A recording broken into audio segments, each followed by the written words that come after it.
Hello everybody! So today we're going to discuss the palettes I've been using in June.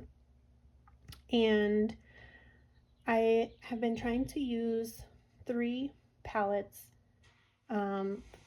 every month for different purposes. So I have one palette where I'm trying to use the pan in every palette. So for June, that was this Mercury Retrograde palette. Then I have a palette that I am using for kind of like the season, 3 to 4 months. And I'm trying to use more of my like everyday neutral palettes. And so I chose this Natasha Denona palette. I need a nude. And then the last palette is just one I want to try to use for the month whenever I feel like it. So I had chosen the Botanical palette. So let's start with my using every pan. I forget what people call it, but yeah, trying to use every pan. No pan left behind, that's what it's called. So I was using the Mercury Retrograde palette this month, and I really enjoyed using it. So much so that this is pretty much the only palette I used this month.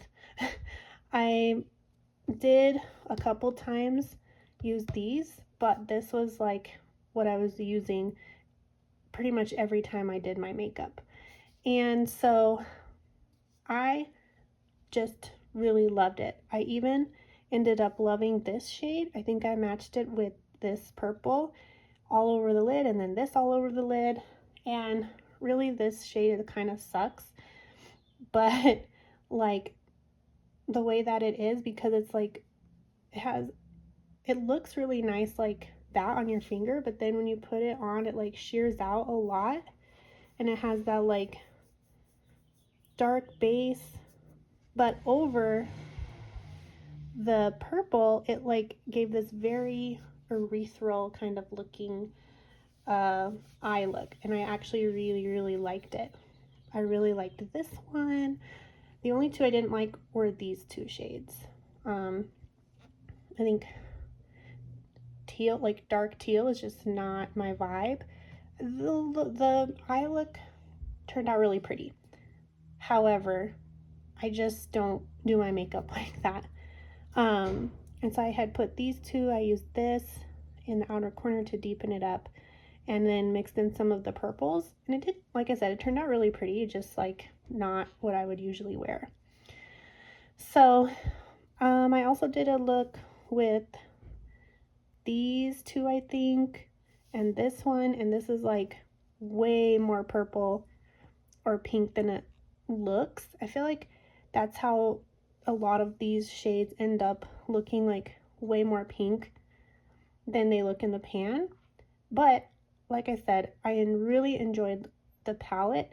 The sad news is that it's gone off. It smells like crayons, and I have had it forever. So I'm going to get rid of it, which I actually feel good about, because I feel like I really enjoyed using it this month, and I didn't actually really notice till the end of the month that it started smelling bad.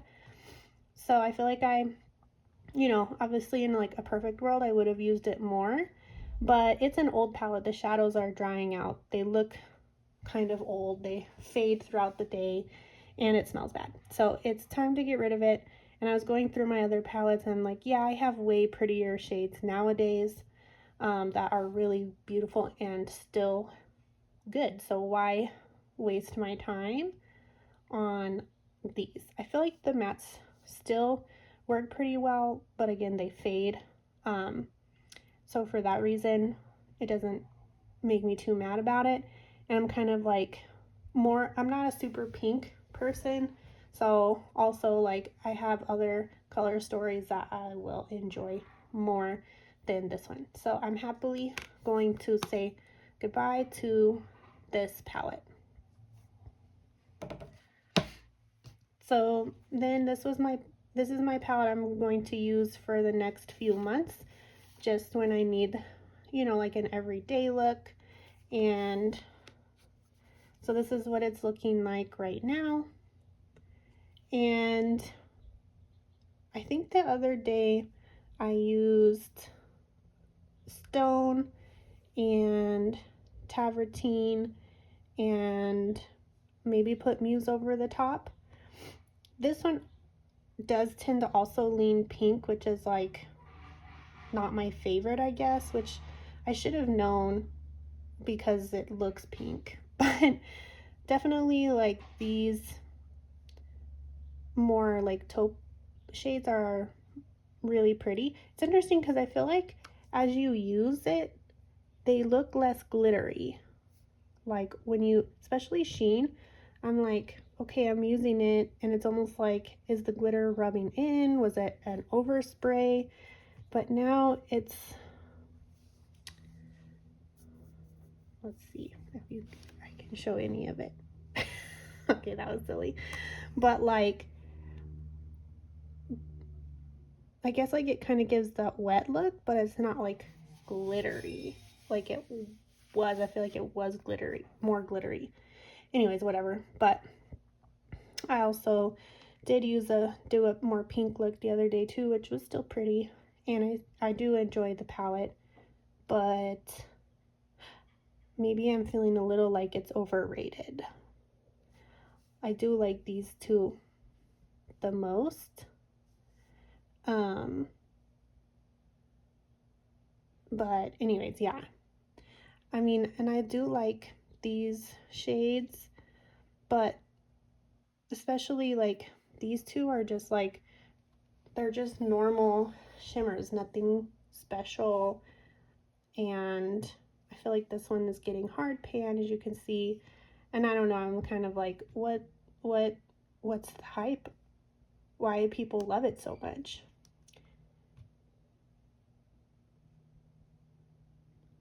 Anyways, I wonder too if part of it is like some of these sparkly shades are more similar to some indie palettes, so maybe like the general population is like, oh my gosh, but not knowing that shades like this have existed for a while. But anyways, there's that.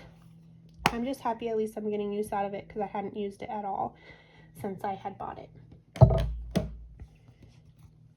Then this was Botanical, and I thought I was going to reach for it a lot, but I didn't, like hardly at all.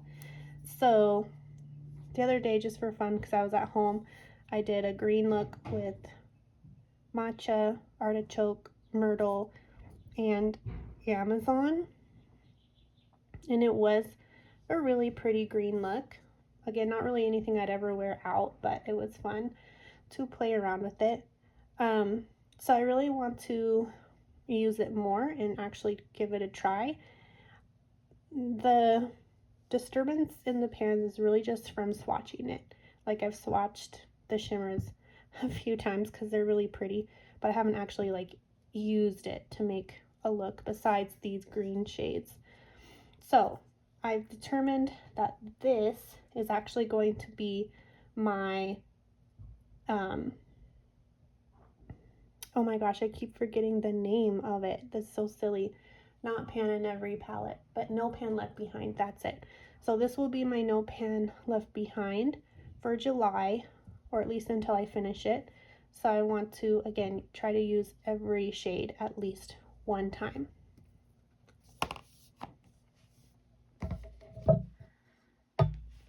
Okay, this one will continue to be my eyeshadow palette that I'm going to be using when I need, you know, something quick and easy. And then because the Mercury retrograde went bad, I wanted to pull out rose quartz and start using this one for the month. So not as a No Pan Left Behind, but just to use it throughout the month. So this is what this one looks like. And maybe if I do finish No Pan Left Behind in the Botanical palette, maybe then I'll switch to this one. For that, I'll probably like track which shades I use anyways, might as well while I'm using it.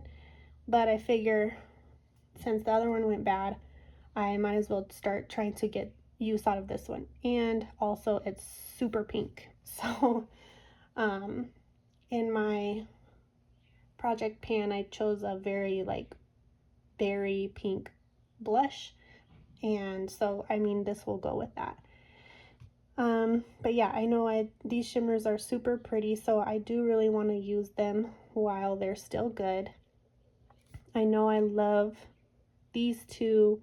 I know I love this one, and I'm pretty sure I mean they're all beautiful, so it's like let's use them while they're still good.